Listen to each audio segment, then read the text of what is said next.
कर सकता।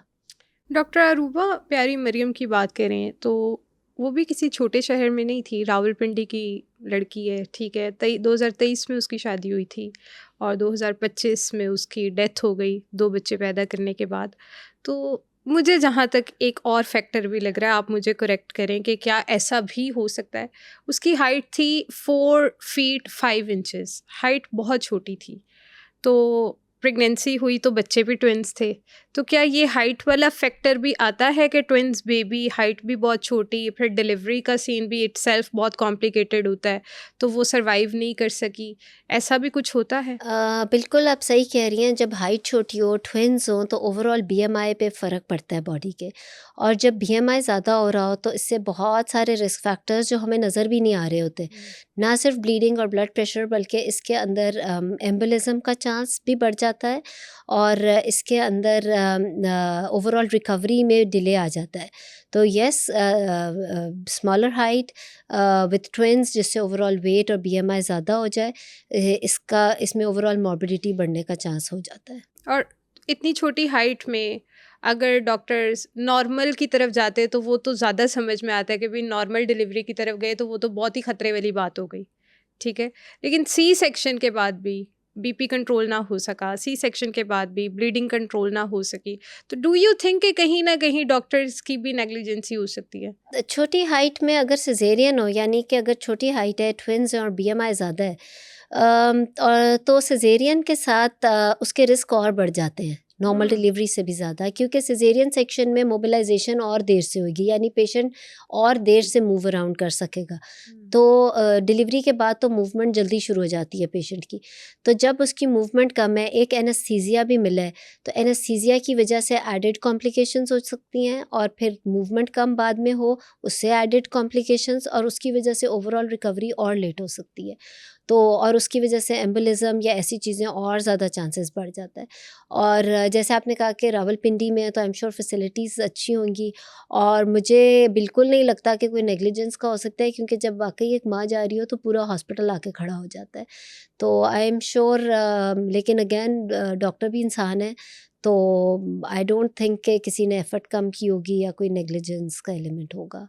अच्छा, वैसे जिनकी हाइट्स का इशू होता है, जिनकी हाइट्स बहुत ज़्यादा छोटी होती है, क्योंकि ऐसा ऐसा मैंने सुना है कि जिनकी हाइट छोटी होती है ना, उनकी नॉर्मल डिलीवरीज बहुत कम होती हैं। अब आई डोंट नो ये रियलिटी है कि नहीं, आप मुझे इसमें करेक्ट कर दें कि जिनकी हाइट छोटी होती है उनकी नॉर्मल डिलीवरी कम होती है, तो उनको नॉर्मल डिलीवरी की तरफ जाना चाहिए, या वो डायरेक्ट डॉक्टर को खुद भी कह सकती है नहीं आप हमारा जो है सिजेरियन कर दें? देखें, हाइट छोटी एक फैक्टर ज़रूर हो सकता है, क्योंकि उसमें पेल्विक बोन का साइज़ छोटा हो सकता है, लेकिन ओवरऑल डिलीवरी डिपेंड करती है कि बच्चे का साइज़ मदर की पेल्विक बोन के हिसाब से कितना है।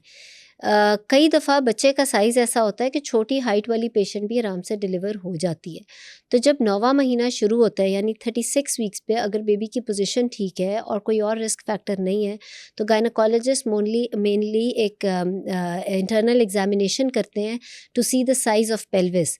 और अगर आपके डॉक्टर आपको कहें कि आपके पेल्विस का साइज़ बिल्कुल ठीक है बेबी के हिसाब से, तो फिर let your doctor decide. But अगर डॉक्टर उस वक़्त बता दें कि आपकी बोन्स छोटी हैं और डिलीवरी का चांस नहीं है, तो फिर डेफ़िनेटली फिर देयर इज़ नो पॉइंट कि आप नॉर्मल डिलीवरी के ट्रायल की तरफ जाएँ। आप क्या कहती हैं कि ज़्यादा डेंजरस और ज़्यादा maternal death after C section होती है या आफ्टर नॉर्मल डिलीवरी होती है? ज़्यादा रिस्क फैक्टर तो सिजेरियन सेक्शन है, क्योंकि इसके अंदर एनेस्थीसिया मिलता है, वो एक एडिड चीज़ हो गई जिसका कॉम्प्लिकेशन हो सकती है। फिर उसके बाद सिजेरियन के बाद तकरीबन 24 घंटे तक पेशेंट मूव अराउंड नहीं कर सकता, और इस वजह से और चीज़ ऐड हो सकती है। और हालांकि नॉर्मल डिलीवरी के बाद तो 2 घंटों के बाद ही पेशेंट अपने बैक टू नॉर्मल रूटीन में आ सकते हैं और वॉक भी कर सकती है। और सिजेरियन में एक्चुअली कई दफ़ा हफ्ता भी लग जाता है बिल्कुल नॉर्मल मूव अराउंड करने में। तो जितना जल्दी मूवमेंट शुरू हो जाए, जितनी जल्दी नॉर्मल डाइट शुरू हो जाए, उतनी ही जल्दी रिकवरी अच्छी होती है। तो नो डाउट सिजेरियन जो है वो थोड़ा रिस्क फैक्टर बढ़ा देता है। बट अगेन अब सिजेरियंस के साथ बहुत एडेड फैसिलिटीज़ आ गई हुई हैं, तो ये सारी चीज़ों का ख़्याल बिल्कुल रखा जाता है। तो जिसमें सिजेरियन हो रहा हो तो इन चीज़ों का भी ख़्याल रख लिया हमारे जाता है। हाँ, हमारे पाकिस्तान में स्पेशली सिजेरियन इतना बढ़ क्यों गया है? मतलब एंड टाइम पे डॉक्टर कुछ ऐसा कह देते हैं कि बस सी सेक्शन के अलावा तो कोई चांस ही नहीं है ना, बच्चा पैदा ही नहीं हो सकता नॉर्मल डिलीवरी के साथ। ये इतना ज़्यादा इंक्रीज़ क्यों कर गया है? आपने ठीक कहा, सिजेरियन सेक्शन रेट ना सिर्फ पाकिस्तान में बढ़ा है बल्कि वर्ल्ड ओवर ही बढ़ा है। इसमें बहुत सारे फैक्टर्स हैं। इसमें पेशेंट रिलेटेड फैक्टर्स भी हैं, डॉक्टर रिलेटेड भी हो सकते हैं, लेकिन ज़्यादातर सिजेरियन सेक्शन का रेट बढ़ने की वजह ये है कि एक चीज़ तो मैं कहूँगी कि अगर आप नॉर्मल डिलीवरी की बात करें, considering private hospitals and better setup अगर आप करें, या टर्शरी केयर हॉस्पिटल्स, तो उसके अंदर आपकी नॉर्मल डिलीवरी बहुत ज़्यादा पेशेंट के अपने माइंड पे भी डिपेंड करती है। बहुत सारे केसेस में पेशेंट्स बिल्कुल गिव अप किया होता है उन्होंने। पेन्स स्टार्ट में तो दे आर वेरी इमोशनल कि हमने नॉर्मल डिलीवरी करनी है, बट जब पेन स्टार्ट होती हैं तो वो इस चीज़ को एक्सेप्ट ही नहीं करती कि इंटरनल चेकअप्स हो रहे हैं और पेन्स आ रही हैं और वो सारा कुछ। तो अगर आपने अपने माइंड में सोच लिया है कि आप ये सब चीज़, जो कि एक एक्चुअली नॉर्मल प्रोसेस है, कि इसमें से गुजरने के लिए तैयार हैं, तो आपके आधा काम तो वहीं आसान हो जाता है।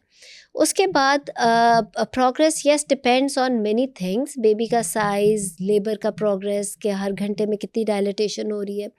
अगर आप ओवरऑल सिजेरियन सेक्शन रेट देखें, उसकी पाकिस्तान में बढ़ने की वजह यह है कि बहुत सारे ख़वातीन काफ़ी ट्रायल के बाद हॉस्पिटल पहुंचती हैं, जिसके अंदर जैसे दाइयों का भी ट्रायल है, नॉन डॉक्टर्स का आजकल अदरवाइज़ भी ट्रेंड आ रहा है, पढ़े लिखे लोगों में भी, कि वो घर में बैठ के बहुत ज़्यादा लेबर नॉन डॉक्टर्स को बुलाकर करते हैं। And when they reach the hospital, तो वो ऐसी कॉम्प्लिकेटेड कंडीशन में होते हैं, किसी की ब्लीडिंग हो रही होती है, या किसी के खुदा ना खास्ता बेबी की हार्ट बीट कम हुई होती है, तो ज़ाहिर है for the sake of baby फिर हमें सिजेरियन करना पड़ता है।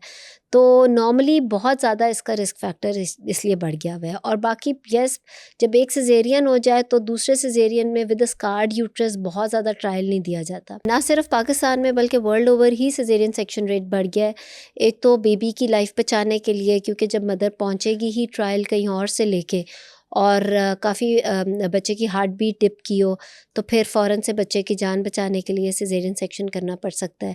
फिर जब एक दफ़ा सिजेरियन हो जाए तो स्कार्ड यूट्रस पे बहुत लंबा ट्रायल इंडिकेटेड नहीं होता, तो फिर इस वजह से फिर सिजेरियन के चांसेस बढ़ जाते हैं। और 2 या इससे ज़्यादा सिजेरियन में तो वैसे ही हम ट्रायल नहीं देते।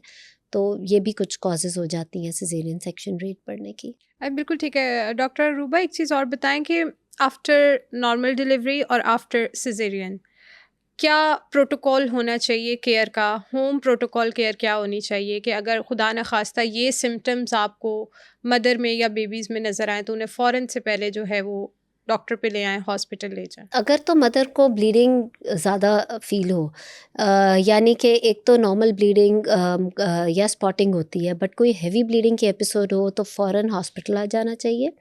उसके अलावा अगर मदर को बहुत ज़्यादा वीकनेस या चक्कर आते रहें, या ब्लड प्रेशर ज़्यादा हो, या फेस पे या हाथों पे स्वेलिंग डेवलप होना शुरू हो जाए, तो फ़ौरन हॉस्पिटल आ जाना चाहिए। और अगर पहले ब्लड प्रेशर की शिकायत रह चुकी है ड्यूरिंग प्रेगनेंसी, और अब डिलीवरी के बाद सर में दर्द या चक्कर आए या फेस पे स्वेलिंग बढ़े, तो भी घर नहीं रहना चाहिए। तो ऐसी सिचुएशन में मदर को फ़ौरन हॉस्पिटल ले आना चाहिए। बिल्कुल ठीक है। और इसके अलावा हमारे आफ्टर बर्थ कॉम्प्लिकेशंस और क्या-क्या हो सकती हैं? मतलब प्यारी मरियम से तो हमें ये पता चला ना, उसका बीपी शूट कर गया, उसको ब्लीडिंग ज़्यादा हो गई। इसके अलावा और कौन-सी कॉम्प्लिकेशंस हो सकती हैं जिससे डेथ के इम्कानात बढ़ जाते हैं? सबसे ज़्यादा कॉमन मैटरनल डेथ की वजह ही ब्लीडिंग ज़्यादा या ब्लड प्रेशर ज़्यादा होना है। एक और हमारे मुल्क में बहुत कॉमन कॉज़ है, उसको हम सेप्सिस कहते हैं, यानी इन्फेक्शन। यानी कि बॉडी के अंदर अगर किसी के डिलीवरी के बाद कोई पीसेस रह जाएँ, तो वो कुछ दिनों के बाद बहुत बुरी तरह इन्फेक्ट करके हाई ग्रेड फ़ीवर के साथ प्रेज़ेंट करते हैं। और जब तक वो पीसेस निकले ना, तो बॉडी में इन्फेक्शन फैल सकता है और वो खुदा ना खास्ता डेथ का बायस बन सकता है।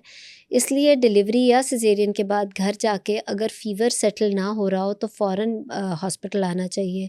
उसको आम नहीं लेना चाहिए, ताकि कॉज़ पता चले फ़ीवर की और उसको फ़ौरन ट्रीट किया जाए। उसके अलावा अगर आप एक और कॉज़ पूछें जो कि काफ़ी कॉमन भी हो चुकी है वर्ल्ड ओवर ही, डिप्रेशन की कॉज़ है। डिप्रेशन के बहुत सारे लेवल्स हैं एक्चुअली, जिसके अंदर आखिरी लेवल जो रेयर होता है उसमें मदर इवन अपने बेबी के साथ भी और ख़ुद भी लाइफ थ्रेटनिंग सिचुएशन में चली जाती है, सुसाइडल अटेम्प्ट्स हो जाती हैं। तो अगर डिप्रेशन डेवलप हो रहा हो तो भी फ़ौरन डॉक्टर से रुजू कर लेना चाहिए। डॉक्टर अरूबा, इसमें आपने बताया कि सेप्सिस हो जाए तो इन्फेक्शन आपके बहुत ज़्यादा फैल जाता है, जिसकी वजह से बुखार नहीं आपका सेटल्ड होता और डेथ तक बात चली जाती है। तो अगर खुदा न खास्ता ये बेबी के पीसीज अंदर रह गए हैं, तो ये दोबारा ऑपरेट के साथ ही बाहर निकाले जाते हैं? आम तौर पे अगर ऐसे पीसेस हैं जिसकी वजह से बुखार डेवलप हो रहा है तो वो नीचे से डीएनसी के थ्रू निकाले जाते हैं, और जब तक वो निकलें ना तब तक ये सिचुएशन काबू में नहीं आती। तो डीएनसी इटसेल्फ भी डेंजरस है? लेकिन वो तो लाइफ सेविंग प्रोसीजर होता है डेंजरस प्रोसीजर, लेकिन लाइफ सेविंग होता है ऐसी सिचुएशन में।